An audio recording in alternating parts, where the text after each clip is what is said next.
Assalamualaikum. Hello, I will explain about recount text. What is recount?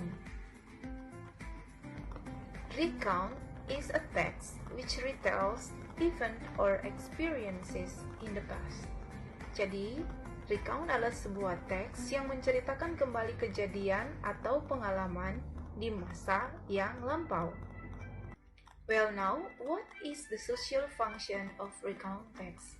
Apa fungsi sosial dari teks recount? Atau ketika kamu mau berkomunikasi dengan orang lain, apa tujuanmu belajar teks recount? It is stated here that the social function of recount text is to retell events for the purpose of informing and entertaining. Jadi tujuanmu belajar teks recount adalah kamu harus bisa menceritakan kembali tentang suatu peristiwa yang telah terjadi untuk memberikan informasi dan menyenangkan baik pembaca ataupun pendengar. Let's talk about the generic structure of recount text. Mari kita belajar bersama-sama langkah-langkah penulisan dari teks recount yang terdiri dari 3 bagian. The first is orientation.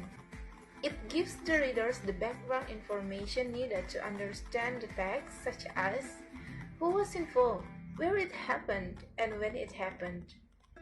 Yang perlu kamu tulis pada bagian orientation adalah latar belakang informasi yang dibutuhkan agar teks bisa dipahami dengan baik, seperti siapa yang terkait, di mana, dan kapan itu terjadi.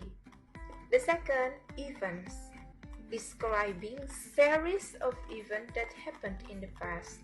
Apa yang perlu kamu tulis di bagian kedua ini? Kamu harus menggambarkan tentang serangkaian peristiwa yang terjadi di masa lampau. The third, reorientation.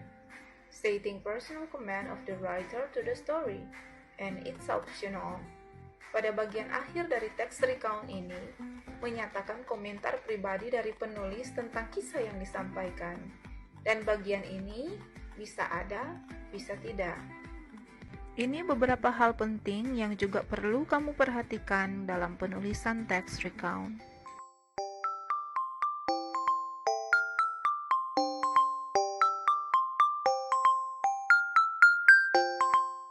Well class, at this moment I would like to give you a simple example of recount text. The title of this recount text is My Day, Hariku. I had a terrible day yesterday. Saya mengalami hari yang buruk kemarin. First, I woke up an hour late because my alarm clock didn't go off. Pertama, saya terbangun 1 jam terlambat karena alarm jam saya tidak berbunyi. Then, I was in such a hurry that I burned my hand when I was making breakfast.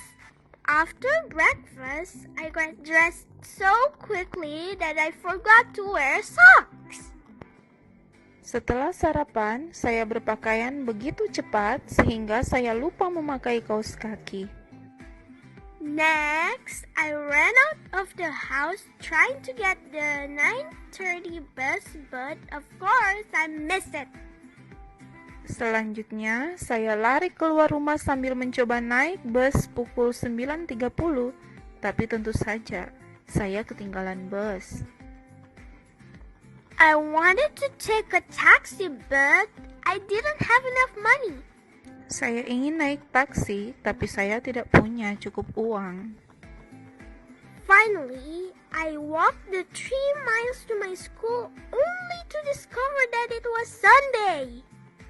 Akhirnya, saya berjalan sejauh 3 mil ke sekolah saya hanya untuk mengetahui bahwa hari itu adalah hari Minggu.